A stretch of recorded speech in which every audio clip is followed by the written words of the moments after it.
그리스도의 전에서 사랑하는 새순가족 여러분, 이제까지 묵상하던 신명기의 말씀을 잠시 멈추고 이 가을에는 고린도전서의 말씀을 함께 묵상하려고 합니다. 왜냐하면 이 가을에 교회가 무엇인지, 그리고 우리가 어떤 교회가 되어갈 것인지 함께 생각하며 묵상하는 시간이 있었으면 좋겠다 하는 소원이 제게 있었기 때문입니다. 하나님께서 이 시간들을 통해서 우리에게 은혜 주시기를 바랍니다. 오늘 우리는 사도 바울이 고린도 교회에 보낸 편지의 첫 부분을 살피려고 합니다. 여러분, 최근에 편지 쓰신 적이 있습니까? 요즘이야 다들 손에 핸드폰을 들고 있어서 즉시로 전화를 하거나 이메일이나 카톡을 보내곤 하지만 불과 한 세대 전만 해도 그렇지 않았지요? 제가 국민학교 시절에 학기 초가 되면 집에 전화 있는 사람 손 들어봐 이렇게 조사를 하고 했던 기억이 있습니다. 제가 수십 번 이사를 했던 만큼 전화번호가 정말 자주 바뀌었는데요. 그 첫 번째 전화번호는 아직도 기억하고 있습니다. 2국에-6288. 예. 그만큼 자랑스러웠던 것일까요? 그전에는 어땠습니까? 전화가 나오기 전에 손편지는 뜻을 전하고 마음을 전하는 가장 일반적인 수단이었습니다. 그러면 그런 편지는 어떻게 시작을 합니까? 친애하는 누구누구에게 이렇게 시작을 하든지, 아니면 부모님 전상서 이렇게 시작을 하든지, 아니면 펜팔을 한답시고 Dear Emily 이렇게 시작을 하든지, 편지는 보통 수신자를 부르는 것으로 시작하기 마련입니다. 그리고는 보통은 날씨나 계절 이야기가 이어지죠. 어느덧 찬바람이 옷깃을 스치는 계절이 됐습니다. 창밖으로 떨어지는 낙엽을 바라보다 문득 당신이 생각이 나 이렇게 몇 자 적어 보냅니다. 많이 해보셨죠? 이처럼 편지에는 정해진 형식이 있는 것입니다. 그것은 과거에도 마찬가지였습니다. 물론 오늘과 다른 점이 좀 있겠습니다만은 2000년 전 그 시절에도 편지에는 정해진 형식들이 있었습니다. 당시 편지에서 가장 먼저 쓰는 것은 발신자가 누구인가 하는 것이었습니다. 그리고 그 다음에는 수신자를 쓰지요. 그리고 문할 인사를 하는 것이 당시 편지의 첫머리를 장식하는 패턴이었습니다. 가이우스가 친구 클레오메네스에게 건강을 기원하며 보냅니다. 이렇게 쓰는 것이죠. 오늘 우리가 읽는 고린도전서도 마찬가지입니다. 오늘 말씀 1절에서 바울은 지금 편지를 보내는 발신자가 누구인지를 밝힙니다. 하나님의 뜻을 따라 그리스도 예수의 사도로 부르심을 받은 바울과 형제 소스테네. 보내는 사람 누구입니까? 바울입니다. 그리고 고린도에 있던 회당장이었던 소스테네가 지금 함께 보내고 있다 이렇게 적고 있습니다. 그런데 바울의 다른 편지들이 그렇듯이 바울은 이 발신자란에 조금은 긴 수식어를 붙입니다. 뭐라고 붙입니까? 자기를 소개하는데요. 하나님의 뜻을 따라 그리스도 예수의 사도로 부르심을 입은 이렇게 자기 프로필을 밝히는 것입니다. 10월 말에 제가 창원교회의 청년부에서 사흘간의 이제 집회를 갖게 됐는데요. 근데 제 프로필을 보내달라 이런 연락이 왔습니다. 아니 바로 옆에 있는 교회 목사인데 무슨 프로필을 달라고 하나 이런 생각을 하다가 어느 학교를 나왔고 학위가 뭐고 경력이 뭐고 이렇게 쓰는 거는 겸연쩍기도 하고 청년들에게 말씀 전하는 것하고 무슨 상관인가 싶기도 해서 고민을 했습니다. 그러다가 이렇게 적어 보냈습니다. 한 아내의 남편, 세 아이의 아빠, 가로 열고 막내는 3살, 한때의 SFC맨, 아프리카에서 9년 청춘을 보낸 사람, 나눔교회 대학부, 울산교회 청년부 담당 교역자, 지금은 도계동 세순교회에 살고 있음. 이렇게 자기를 소개하면서 청년들에게 하고 싶은 이야기를 시작하는 그런 트리거가 될 수 있다 생각했기 때문입니다. 바울의 저기속에도 마찬가지가 아닐까 싶습니다. 나는 예수 그리스도의 사도로 부르심을 받은 사람이야. 하나님 나 그렇게 시키셨다니까?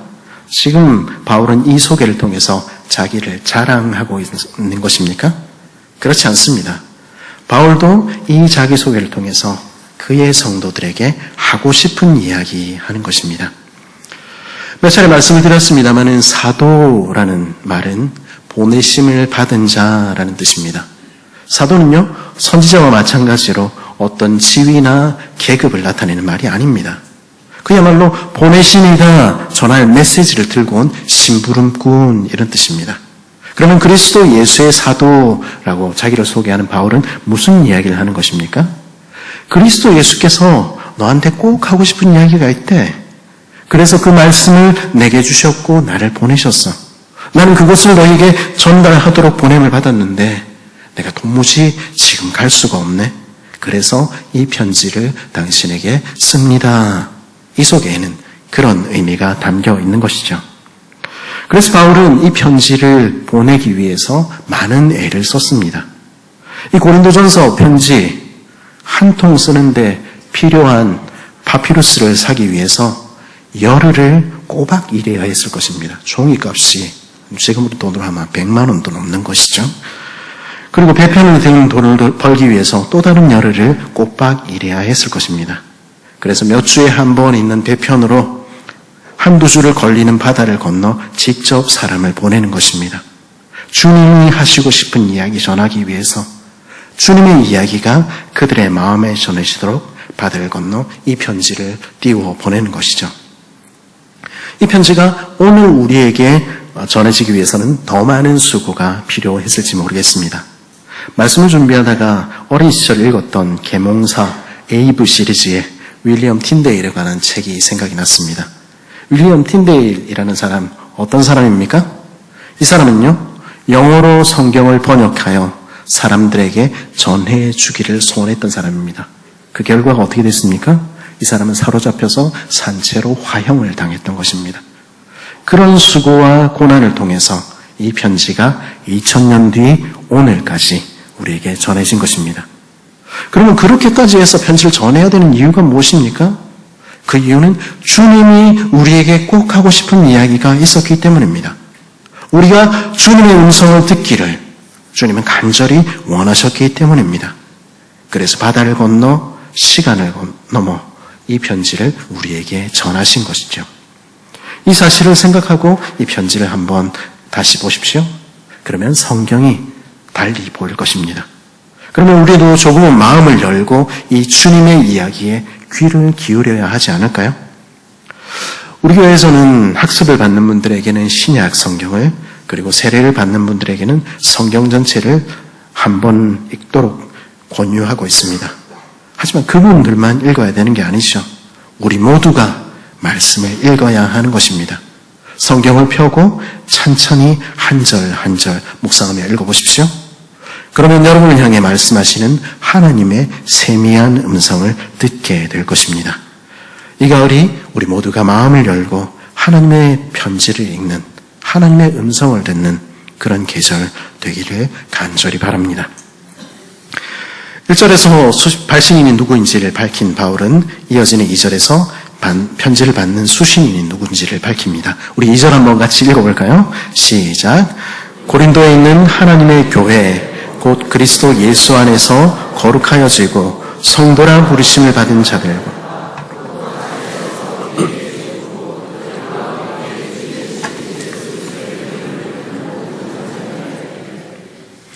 그러면 이 편지를 받는 사람은 누구입니까? 고린도에 있는 하나님의 교회이지요. 그런데 여기에도 다소 긴 수식어가 붙어 있습니다. 그리고 이 수식어를 통해서 바울은 이 편지를 받는 고린도 교회에게 자신이 전하고 싶은 메시지를 남기는 것입니다.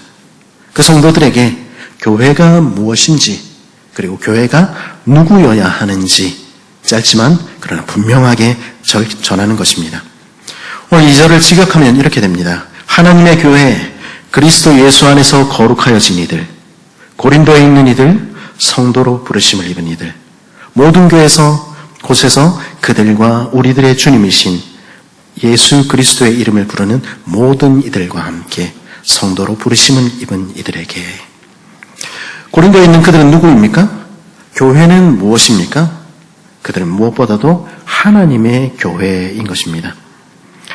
우리는 사도행전 18장을 통해서 고린도 교회가 바울에 의해서 세워졌다 하는 사실을 보게 됩니다. 바울이 2차 전도 여행 중에 이곳 고린도에 내려와 복음을 전했지요. 처음에는 유대인의 회당에서 복음을 전하다가 유대인의 핍박으로 더 이상 그곳에서 복음을 전할 수 없게 되자 회당 바로 옆에 있는 이방인 디도 유스도의 집에 모여서 말씀을 전하기 시작했습니다. 그것이 어쩌면 고린도 교회의 시작이라고 말할 수 있겠습니다. 그리고 유대의 회당장 그리스도와 그의 온 집안, 또 수많은 사람들이 믿고 세례를 받아 고린도의 이곳저곳마다 가정들의 교회가 생겨나기 시작했던 것입니다. 더군다나 이곳에서 복음을 전할 때 사실 바울이 얼마나 고생했는지 모릅니다. 경제적으로도 낮에는 브리스길라 아굴라 부부와 함께 가죽을 벗기고 바느질을 해서 천막 만들어서 그 돈으로 그와 그 일행의 경비를 마련하고 그리고 편지 쓸 돈을 마련한 것입니다. 그러나 그를 가장 힘들게 했던 것은 그런 것이 아니었습니다. 고린도후서 6장 3절에서 8절에서 바울은 당시의 상황을 이렇게 설명합니다. 우리가 이 직분이 비방을 받지 않게 하려고 무엇이든지 아무에게도 거리끼지 않게 하고 오직 모든 일에 하나님의 일꾼으로 자천하여 많이 견디는 것과 환난과 궁핍과 고난과 매맞음과 갇힘과 난동과 수고로움과 자지 못함과 먹지 못함 가운데서도 깨끗함과 지식과 오래 참음과 자비함과 성령의 감화와 거짓이 없는 사랑과 진리의 말씀과 하나님의 능력으로 의의 무기를 좌우에 가지고 영광과 욕됨으로 그러하였으며 악한 이름과 아름다운 이름으로 그러하였느니라. 바울은 그렇게 1년 반 동안 복음을 전한 것입니다. 오늘 편지 첫말에 등장하는 소스테네는 어떻습니까? 그는 예수 믿는다는 그 이유 때문에 법정 앞에서 많은 사람들로부터 집단으로 린치를 당하기도 했던 것입니다. 그렇게 고생하며 세운 곳이 고린도 교회입니다. 그러니 교회를 설립한 것으로 보나 교회를 위해 수고하고 애쓰고 고난을 받은 것으로 보나 바울은 이 교회가 내 교회다 이렇게 말할 만한 충분한 근거를 갖고 있지 않았을까요? 더군다나 설립하지도 수고하지도 애쓰지도 않은 사람들이 뒤에 들어와 말만 뻔지르르게 하며 교회를 좌지우지하려는 모습을 볼 때 내가 이 교회를 어떻게 세웠는데 우리가 이 교회를 어떻게 세웠는데 그렇게 말할 수 있지 않았을까요? 지금 돌아가는 꼴을 보니까 내가 가만히 있어서는 안 되겠다. 내가 교회를 바로 세워야 되겠다. 내가 아니면 이 교회를 누가 세우겠냐. 그렇게 말할 수도 있지 않았을까요? 그러나 바울은 오늘 말씀에서 그리고 그 편지 전체를 통해서 결코 그렇게 말하지 않습니다. 그는 분명히 말합니다. 이 교회는 하나님의 교회야. 이 교회의 주인은 하나님이셔.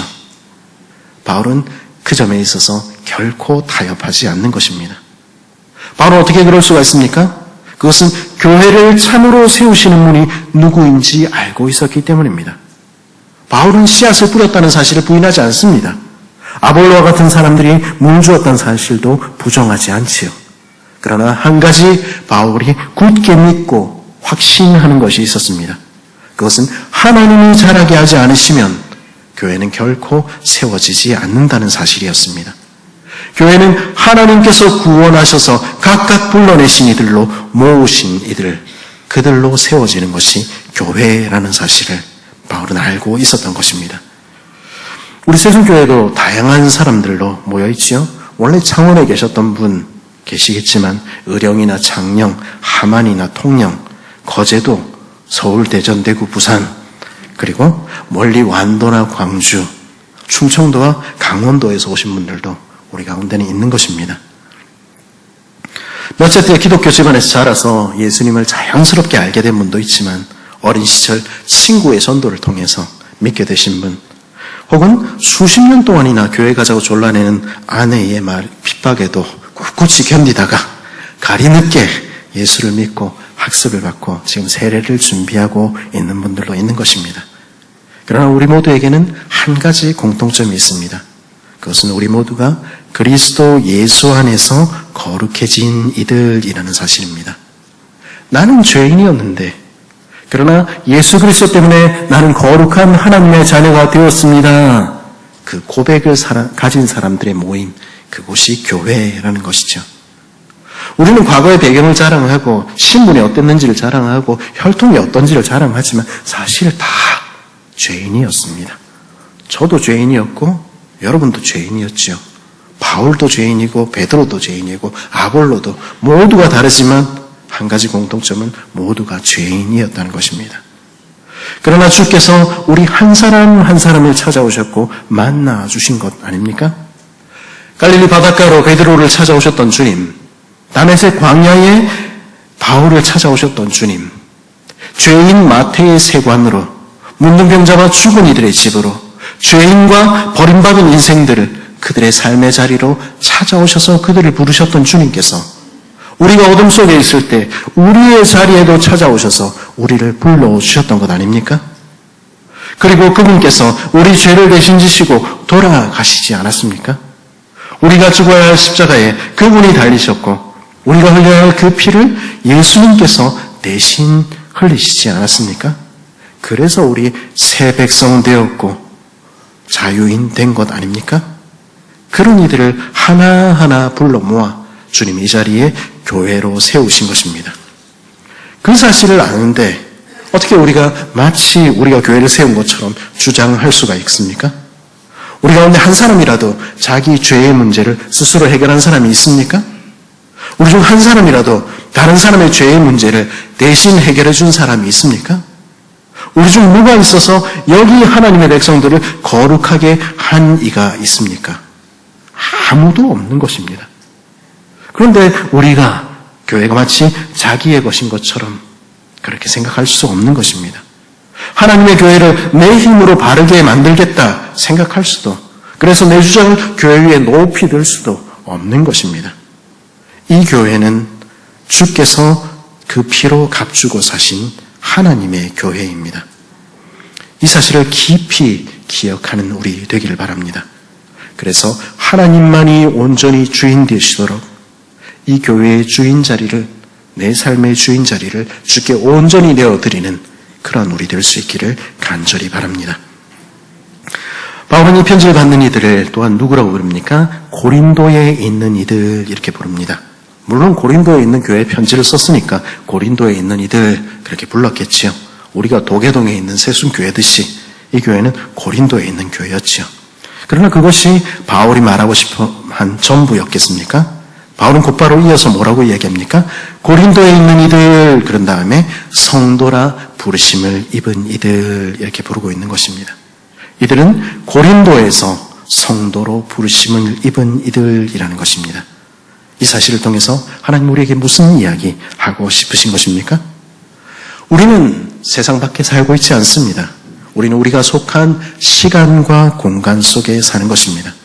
좋은 의미든 나쁜 의미든 우리는 우리가 사는 장소, 우리가 사는 시대의 영향을 깊이 받기 마련입니다. 도계동에 있는 우리 세순교회가 우리의 장소와 우리의 시간에 영향을 받고 있다면 이 첫 번째 편지를 받는 하나님의 교회는 1세기 고린도의 영향을 깊이 받고 있었던 것이죠. 그러면 고린도는 어떤 곳이었습니까? 물론 1세기 그리스의 수도이자 로마의 식민도시였던 고린도는 우리가 사는 우리 도시의 모습과는 많은 차이를 보이고 있었을 것입니다. 우리 창원에는 높은 산마다 산꼭대기에 신전이 서 있지 않습니다. 올림포스의 12신이나 의술의 신 아스클레피오스의 신전도 없습니다. 하지만 그 내면을 들여다보면 우리가 사는 세상과 이 사람들이 살았던 세상 다르지 않다는 것 알게 될 것입니다. 이 편지의 수신자들이 살았던 고린도는요, 우리가 사는 시대만큼이나 돈과 권력을 추구하는 세상이었습니다. 동부 지중해와 서부 아드리아해를 연결하는 해상교역의 중심에 있던 이 도시는 상업이 아주 발달했지요. 그 결과 많은 부를 소유한 사람들이 나타났습니다. 전통적인 사회가 계급과 신분 중심의 사회였다면 이 도시는 적어도 오늘과 같이 돈을 중시하는 그런 사회였다 볼 수 있겠습니다. 이렇게 돈을 가지게 되면 사람들이 그 다음에 원하는 건 무엇입니까? 그것은 높은 자리입니다. 그것은 당시에도 마찬가지였습니다. 특별히 해당된 노예 출신의 자유민들이 많이 정착한 이 도시에서 자수성가해서 돈을 그 손에 쥔 사람들, 사회적으로 인정받는 자리에 올라가고 싶어 했던 것입니다. 그들은 돈과 권력을 얻기 위한 끝없는 경쟁을 하는 세상 가운데 살았던 것입니다. 그를 위해서 누구 줄에 설 것인가? 누가 우리 뒤에 있는가? 그게 중요한 이슈였지요. 이를 위해서 필요한 것은 무엇입니까? 그리스 전통에서 그것은 지혜와 언변이라고 불렀습니다. 줄을 잘 잡고 남들보다 높아지는 거, 그게 지혜로운 처신이라 이들을 생각했고요. 그 내용이 무엇인지 따지기보다는 화려한 언변을 통해서 자기를 높이고 상대를 깔아내리는 것이, 그런 자기 자랑과 교만이 당시 세상에서는 일상적이다 못해 필수적인 것으로 간주됐습니다. 그것은 오늘날도 마찬가지일지 모르겠습니다. 아무것도 그 속에 없으면서 떠들어대는 사람들, 여전히 인정받는 세상 아닙니까? 가만히 자신을 채워가며 겸손히 낮추는 이들, 어리석다 이야기하는 세상에 우리는 살고 있는 것입니다. 이런 고린도시를 내려다보는 제일 높은 언덕 위에 선 것은 이 도시의 주신인 아프로디테의 신전이었습니다. 아프로디테, 그러니까 또 잘 모르시는 분들이 있더라고요. 로마에서는 비너스라 부르는 신전입니다. 풍요와 미와 육체적인 쾌락, 사랑을 관장하는 여신이었죠. 이 아프로디테 여신하고 대조적인 여신이 질투의 여신으로 알려진 헤라인데요. 사실 이 헤라는 결혼과 가정과 출산의 여신이었습니다. 근데 고린도 사람들은 이 헤라를 안 좋아했습니다. 그런 거 고루하고 딱딱하고 결혼, 가정, 뭐 그런 얘기를 하냐. 대신에 그 외형을 가꾸며 누구에게나 사랑받으며 누구와든 즐기는 그것이 사랑이라 생각하는 것을 그들의 신으로 삼은 것입니다. 실제로 수백 명의 이 신전의 창녀들과 성관계를 맺는 것이 아프로디테 축제의 모습, 그들의 예배였던 것입니다. 이렇게 결혼과 가정을 무시하고 육체적인 미와 쾌락만을 추구하는 세상이 고린도가 보여주는 세상의 모습입니다. 우리 사는 세상과도 비슷하지요? 고린도에 있는 이들은 바로 그런 세상 가운데 그 영향을 받으며 살고 있었습니다. 이전에 살던 세상의 습관을 쫓아서 여전히 부와 권력을 추구하기도 하고요. 교회 안에 와서도 자기 높이며 다른 이들 무시하기도 하고요. 외모와 겉으로 보이는 것들과 쾌락을 사랑이라 착각하며 그렇게 살기도 했던 것입니다. 오늘의 교회가 그러하듯이 그들도 그랬던 것입니다. 그처럼 고린도와 같은 세상 속에 살고 있는 우리에게 하나님은 오늘 바울을 통해서 뭐라고 말씀하십니까? 그러나 너희는 그곳에서 성도로 부르심을 입은 이들이야. 주님 그렇게 말씀하시는 것입니다. 교회는 세상으로부터 부름을 받았고 다시 세상 속에 살도록 보냄을 받았습니다. 그러나 세상과 똑같이 살도록 보냄을 받은 것이 아닙니다. 우리는 성도로 살도록 부르심을 받은 것입니다. 성도, 거룩한 백성이라는 이름은 단지 신분에 관한 것이 아닙니다. 세상과 구별된 무리, 하나님께 바쳐진 백성, 그것이 성도의 이름입니다. 어그러지고 악한 세상 가운데서도 빛들로 나타내도록 부름받은 이들이 교회이지요. 그러므로 교회는 부와 권력을 추구하는 세상 가운데서 다른 것을 추구하는 사람들입니다. 자신을 높이고 다른 사람들을 업신여기는 세상 가운데서 우리 주님을 조차 겸손히 자신을 낮추는 이들입니다. 미와 외적인 것을 자랑하며 육체적인 쾌락을 사랑이라 착각하는 이들 가운데서 그 내면을 채워가며 겸손히 서로를 높이고 섬기는 것을 사랑이라 믿는 사람들입니다. 그들이 바로 세상 가운데 부름받은 교회인 것입니다. 오늘 이 편지의 수신자를 표현하는 수식어의 마지막 부분은 이렇게 말합니다. 또 각처에서 우리의 주, 곧 그들과 우리의 주 되신 예수 그리스도의 이름을 부르는 모든 자들에게. 바울은 이 마지막 대목에서 이 편지가 단지 고린도에 있는 교회만을 위한 것이 아니라는 점을 분명히 밝힙니다. 그리스도께서 이 편지를 보낸 대상은 누구입니까? 모든 곳에 있는 모든 교회입니다. 우리는 서로 서 있는 곳이 다릅니다. 그들은 고린도에 있었고 우리는 도교동에 있지요. 교회 안에서도 우리는 얼마나 다른지 모릅니다. 서로 재산도 신분도 지위도 다르지요. 같은 부분보다는 다른 부분이 훨씬 많습니다. 그러나 주님의 거룩한 백성, 교회는 그 모든 것을 뛰어넘는 것입니다. 왜냐하면 우리에게는 결코 흔들 수 없는 한 가지 공통점이 있기 때문입니다. 그것은 우리가 한 주님을 모시고 있다는 사실입니다. 그들과 우리의 주 되신 예수 그리스도, 우리의 주님이 바로 내 형제의 주님도 되신다는 것을 아는 것입니다. 나의 주님이 바로 너의 주님이시며 나를 구원하신 주님께서 바로 너도 구원하셨다는 것을 아는 사람들은 어떻게 살아갑니까? 서로의 다름 때문에 서로 도무지 이해할 수 없는 순간에도 서로를 미워하거나 함부로 이야기하지 않습니다. 그거는 자기가 주인인 사람들이 사는 방법이지요. 그리고 서로의 모습을 보면서 저 모습 내가 꼭 반드시 고쳐 놓아야 되겠다. 그렇게 생각하지도 않습니다. 어떻게 고쳐 놓으려고 하는 겁니까? 자기랑 똑같이 만들려고 합니까? 우리 주님은 그렇게 하지 않으신 것입니다. 우리 주님은 우리를 어떻게 대하셨습니까? 우리 주님이 만일 우리처럼 우리를 대하셨으면, 한순간이라도 그렇게 하셨으면 저와 여러분은 벌써 상처받았고 벌써 교회 떠났고 벌써 죽었습니다. 그러나 여러분과 우리의 주님은 우리를 그렇게 대하지 않으셨습니다. 대신에 언제나 한결같은 사랑으로, 언제나 넘치는 긍휼로 그대로 받아주신 것입니다. 그 사실을 아는 사람은 어떻게 고백합니까? 사랑의 주님이 날 사랑하시네. 내 모습 이대로 받으셨네. 그렇게 노래하는 것입니다. 그리고 그렇게 노래하는 이들은 그 사랑의 주님이 너의 주님도 되시고 너도 받으셨다는 사실을 깨닫게 됩니다. 그러면 어떻게 노래합니까? 사랑의 주님이 날 사랑하듯이 나도 너를 사랑하며 섬기리. 그렇게 고백하는 것입니다. 그게 정상적인 그리스도인의 모습, 정상적인 교회의 모습입니다. 우리 주님, 우리가 그렇게 되어가기를 원하시는 것입니다. 그리고 오늘 말씀은 모든 곳에 있는 모든 성도들이 한 목소리로 우리 주 예수 그리스도의 이름을 부른다 이렇게 말하고 있지요. 주 예수 그리스도의 이름을 부른다 하는 이 표현은 주 예수 그리스도의 이름을 고백한다 혹은 주 예수의 이름을 찬양한다 하고 표현될 수 있습니다. 우리는 모든 곳에 있는 주의 이름을 부르는 모든 교회와 함께 한 교회로 부르심을 입은 것입니다. 이 사실을 기억하는 사람들은요, 우리 문제에만, 우리 교회 문제에만 매몰되지 않습니다. 우리는 이 도계동 골짜기에 살지만 그러나 우리 외만 교회인 것처럼 그렇게 살아가지 않는 것입니다. 대신에 다른 지역의 더 연약한 교회들을 위해서 함께 기도하는 것입니다. 최근에 주보 이면을 여러분들 보셨는지 모르겠습니다.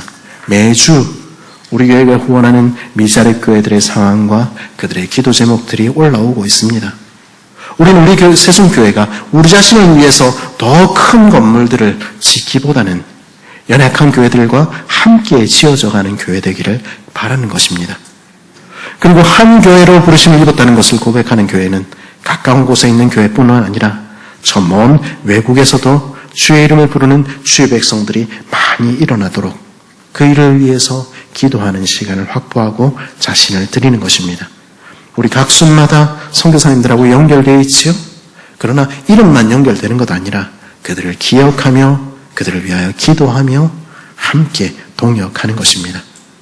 그래야 도계동 세순교회뿐 아니라 세상의 모든 하나님의 교회가 온 하나님의 나라가 잘 되기를 바라는 것입니다. 그 사실을 기억하는 사람은, 그 소원을 가진 사람은 바울이 고린도 교회를 위해 그랬던 것처럼 서로를 위해 복 빌어주는 것입니다. 하나님 우리 아버지와 주 예수 그리스도로부터 너희에게 은혜와 평강이 있기를 원하노라. 하나님 우리 아버지와 주 예수 그리스도께서 나뿐 아니라 너에게도 은혜 베풀어 주시기를 바라는 것입니다. 그래서 내 삶이 언제나 평안하기를, 내 삶이 그리스도의 평강으로 차고 넘치기를 간구하며 사는 것입니다. 그렇게 사는 것이 도계동에 있는 하나님의 교회, 세순교회를 향한 하나님의 기대인 것입니다. 그렇게 우리가 살아갈 때 우리는 모든 성도들과 함께 한 마음과 한 입으로 우리를 구원하신 주 예수 그리스도의 이름을 높이며 한 아버지께 영광을 돌리게 될 영광의 그날에 이곳 도계동 골짜기에서 주님을 기쁨으로 맞이하게 될 것입니다. 우리 주께서는 우리 세순교회가 그런 교회 되길 바라시며 오늘도 우리에게 말씀하시는 것입니다. 그리스도 예수 안에 사랑하는 세순가족 여러분, 우리 도계동에 있는 창원 세순교회는 어떤 교회가 되어야 하겠습니까? 무엇을 해야 하겠습니까? 무엇보다도 우리의 마음을 열고 주님 말씀 앞으로 먼저 나아가는 가을 될 수 있기를 바랍니다. 주님은 우리에게 꼭 하고 싶은 얘기를 가지고 계십니다. 주님의 이 음성에 귀를 기울여 보십시오. 그때 우리는 우리와 우리 교회에 말씀하시는 주님의 음성 듣게 될 것입니다. 우리는 우리들의 교회가 하나님의 교회라는 사실을 기억하고 있습니까? 주인은 우리를 주께서 씻으셨고 주께서 거룩하게 하셨고 주께서 교회로 세우셨습니다. 그렇다면 우리 교회의 주인이 하나님이라는 사실을 고백하며 우리가 주인 되려는 대신에 우리 자신과 교회의 주인 자리를 주께 내어드려야 하는 것입니다. 그래서 세상 가운데 있지만 세상과 같이 아니한 교회 되기를 간절히 바랍니다. 부와 권력을 추구하며 자신을 높이고 다른 사람들을 업신여기는 세상 속에서 우리 세순교회는 우리 주님을 본받아서 겸손히 자신을 낮추며 섬기는 교회 되기를 바랍니다. 외적인 것들을 자랑하고 육체적인 쾌락을 사랑이라 착각하는 세상 속에서 우리는 내면을 세워가며 서로 섬기는 것이 사랑이라고 고백하는 교회 되기를 바랍니다. 주께서 나를 받아주셨듯이 서로 다른 이들을 받아주어 마침내 하나가 되어가는 교회, 주의 이름을 부르는 모든 교회들과 함께 세워져 가기 위해 오늘도 그들을 위하여 기도하며 그들을 섬기는 교회, 그런 교회가 우리 세순교회 되기를 간절히 바라는 것입니다. 그래서 이곳 도계종 골짜기에 우리를 세우신 주님의 뜻을 이루어 드리는 교회, 그래서 영광 중에 오실 주님을 맞이하는 그런 교회 되기를 간절히 바랍니다.